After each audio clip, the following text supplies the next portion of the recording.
Hello, welcome to another episode of Intimate Conversation Online Exploration. This time our topic was communication, but it turned out to be communication plus one question because we only answered one question. But it was really cool. It was It was overall feeling, yeah. it was pretty interesting. I think the question we were asking is how would you communicate when your partner lied and what would you change? And we got different opinions. Some people thought it was more okay to lie. A lot of people thought it was not okay to lie. We found out that when they were not able to say the truth was because of they didn't know their boundaries or they were insecure about who they were. And also is the reaction when you lie was like, did you overreact because your partner lied to you or the person dating? Are you trying to understand why it coming from?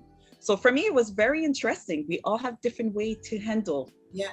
No, it was very interesting to see live the different communication style when we focus on the topic of how do you react if somebody lies to you.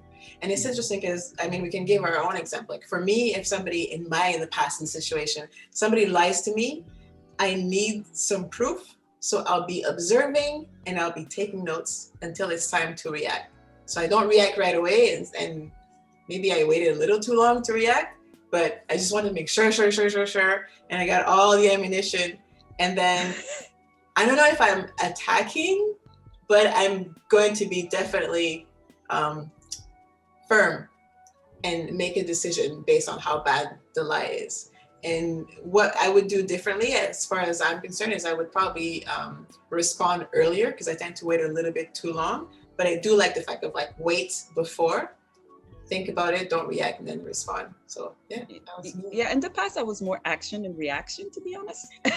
I was more like I would just confront you, but in a really psycho way that people should not do. I will confront you. I will bring the subject every day. I remember when I found out that he still had feelings for his ex-girlfriend, that I moved to Toronto, but he was still in love with that person.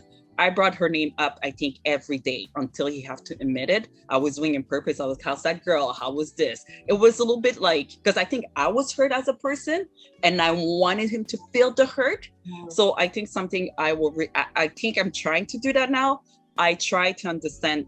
I try to think before I react. I try to understand why, have a conversation with that person. And also, I think that situation happened like a good 9 years ago. I think I learned how to put my boundaries and respect myself enough to understand that, okay, I need to understand why that person, I need to have that conversation, then being a little bit vindictive. I think my reaction was be vindictive. You hurt me, you lie. I need you to understand you hurt me. But I think I will react completely different. I think I would have mentioned the first time I read it, I would not go a little bit nuts like I went in the past. So similar, kind of responding a little bit faster. I really love what you're saying about this idea of like understanding why the person is lying and communicating through it. And that's a subject that came about during a conversation a lot because people lie for a different reason. Sometimes it's self-protection, low self-esteem, etc., etc. So if you kind of like dig in it and communicate, which is kind of like reinforce how important it is to communicate, you'll get a better understanding of how to respond, because sometimes we react in a way that doesn't serve any.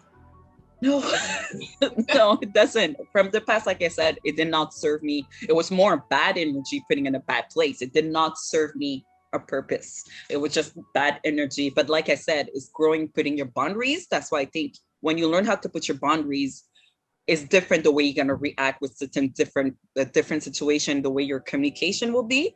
And also I think is to know yourself, because I think a person said that he will lie to say that he doesn't like that movie. He will say he liked that movie. It's all depending of the room. But for me, that was, if I don't like that movie, I'm just going to say I don't like that movie. And I'm going to say why. But also it's like, I don't really care what someone will react about it. I would say it's who I am. But I think that's a part of self-love also. Yeah. This whole idea of wanting, and that it was interesting because I never thought about that. This whole idea of like when you don't have boundaries, you might be more inclined to lie in order to please other people. And Yep. it's like, oh, wow, that's yeah.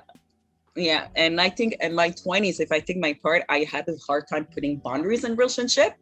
And I think it was like I didn't put boundaries. It was harder for me to react in a situation to understand. So now in my 30s, now I know I put boundaries. So now I just, if I found out something was not okay, I go talk to the person, but I'm trying to understand why. I'm like, why did you do that? Are you afraid of my reaction? Are you afraid that I'm going to leave you? Are you afraid that I don't trust you? Or it's just because you wanted me to shut up? Because it happens. People will like to you just to shut up.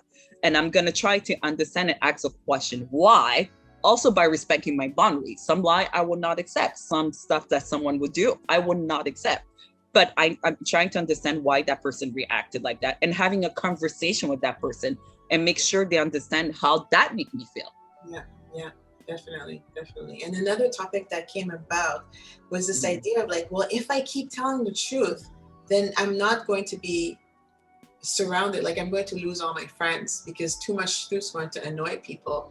And it was interesting to see that perspective, but also from somebody else saying, well, there's also the option of just not engage. So you don't have to lie, but you can also just not engage and also accept the fact that as you tell more truth, for sure some people are going to come out of your life. But like, and you gave me like this big aha moment where it's like, oh, so you have a choice. You either lie to other people and lie to yourself, or tell the truth to other people. Wait a minute. No. Yeah. So is you lie to yourself. I'm like, what's going on?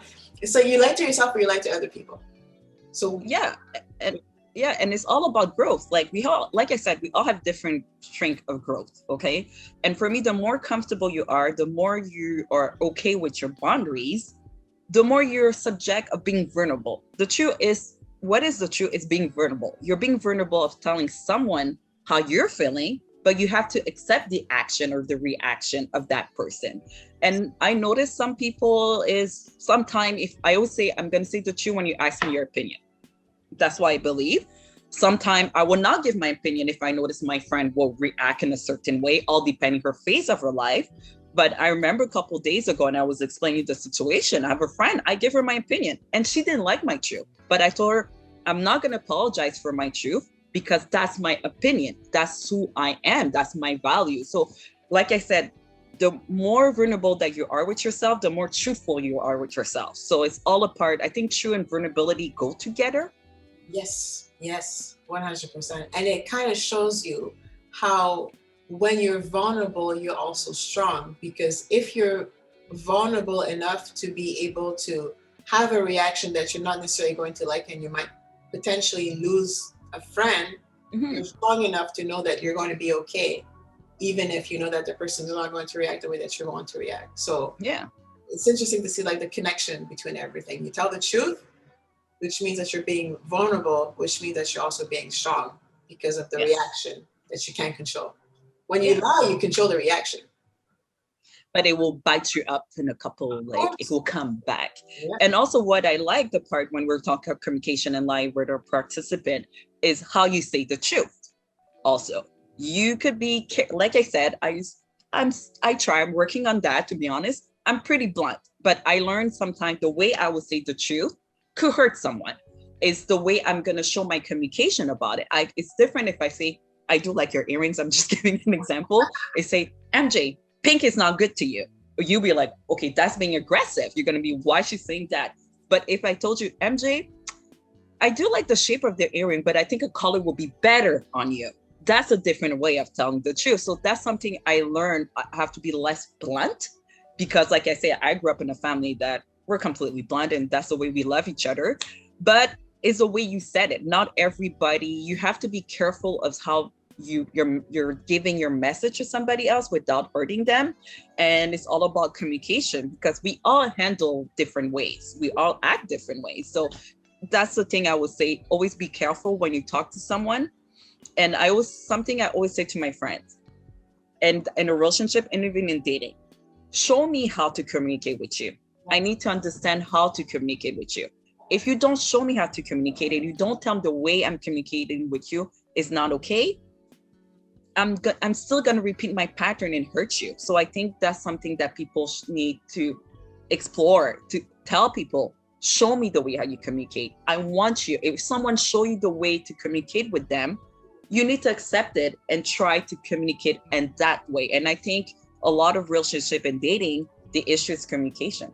Yeah, it's like the number one thing that could make such a big difference. That's why I love these things, because it was an opportunity for everybody to see different communication styles when it comes to lying or not lying or telling a white lie or whatever type thing, and to understand what is acceptable, what is not acceptable for you, but also how you're going to have compassion for the different style and be okay with that as well. Because we're not there to control anybody. We're just there to showcase this is what's available out there, what's work with you, what doesn't work with you, and how can we still live in harmony with one another, because everybody's at different stage of their life and you can't control that. That's just the way life is. We grow different. We're like plants. I don't know what's my thing today with plants. we're like plants. Like, hey, tulip grow different way, or roses are harder to grow. That's life. We all growing. Our emotional growth is different to each people based on your past. I think communication style also came from your family. If I go back, how your way your parents will communicate to you, how the way your parents were talking to you, and it's all those questions that we need to ask ourselves. Yeah. And one more thing that one participant was talking about, which was really important, is when people keep lying to you, it's hard to build a relationship because you can't trust them. And that was an interesting kind of like point. Like, so white lies are great, but then you can't build a proper connection because there's always a lack of trust. You have that voice. Lack of vulnerability, no connection. Like, it's all, I like how everything is kind of like wrapped in together, but it always comes back to communication. Talk more, understand a different style, understand your own style. Communication is the key, is to understand the way you communicate. It's a way to understand the way you give message also. It's all the way, I say it's like a dance. Communication is like a dance. If two of us dance with the left legs, we're not going to advance at the dance. So I need to understand how you're going to do your step and how you're going to react. And like I said, the best thing I think I learned in life is asking people, show me how to communicate with you. I will do my best to respect the way I should communicate with you. And also I'm going to show you how to communicate with me. Yeah. And I think that's a building a friendship or dating a relationship or with families. So much better. Definitely. And I like our little intro question, which was very interesting. Like, what is it again? What's your favorite style of communicating when you're dating? Dating, like technology style of dating. Like, yes. And the consensus was like, texting is not real when it's long. Texting can be very dangerous because you can't read anything into texting. And think about it, how many fights you have with someone by texting because it was misinterpretation. Yeah. When you read text, you don't see the tone, because people don't use commas, to be honest. Okay, but that's something else. But you don't see the tone. You don't see the tone of the person. And also when you text, you react. You don't take time to read the message. You're just reacting. You're just like, and also it's like, how you gonna understand the person? Like, I think you were saying you prefer video because you could see the body language of the person. I will say I'm a bad texter. I forget to reply to you. To be honest, I suck in texting. I always say to you, for me, texting is just to let me know where are you going, where are we meeting, what time you're gonna call me. Is more like 3 sentences. Okay. So for me, if it's a big paragraph, to be honest, I'm not gonna read it. I'm not gonna pay attention. Then you're calling me on the phone because I could understand my friend tone. I could understand my partner tone. I could understand my mom, my sister, my brother, how they're feeling that moment. And my reaction would be different. And before COVID, it will be in person. I always believe in person is the best way to communicate with someone, because you are seeing the vibe, you're feeling the energy, you're seeing all the body language. So, but like I said, for me, texting, a lot of people say they didn't like texting. Emails, I work a lot with emails, so please don't send me an email to explain me your emotion. It will not work with my brain. And first of all, I'm dyslexic, so good luck for me to reply to you on a daily basis. And I think that was very interesting. A lot of people are saying the phone and videos.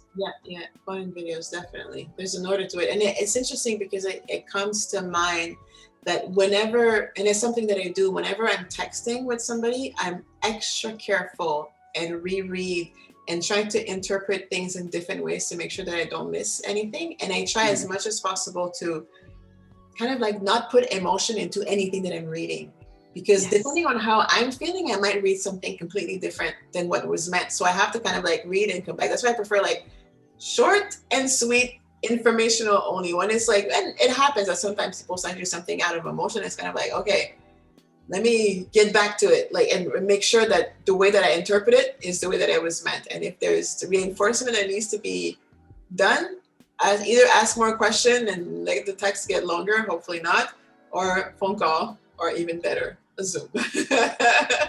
Yeah, that's make connection and eventually in person, which is even that was cool.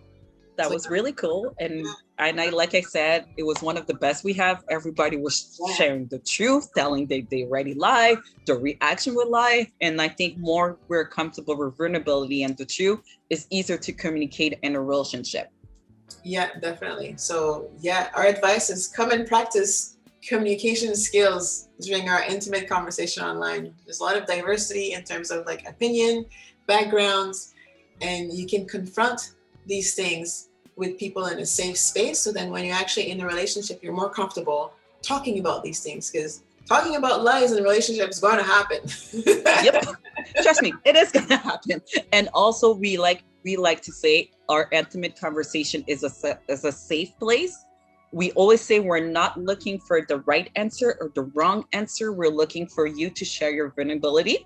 If you're interested to meet our intimate conversation, is every Saturday at 11:30. All the information will be Eastern Standard Time, because we have people Eastern Time, because we do get people from Europe.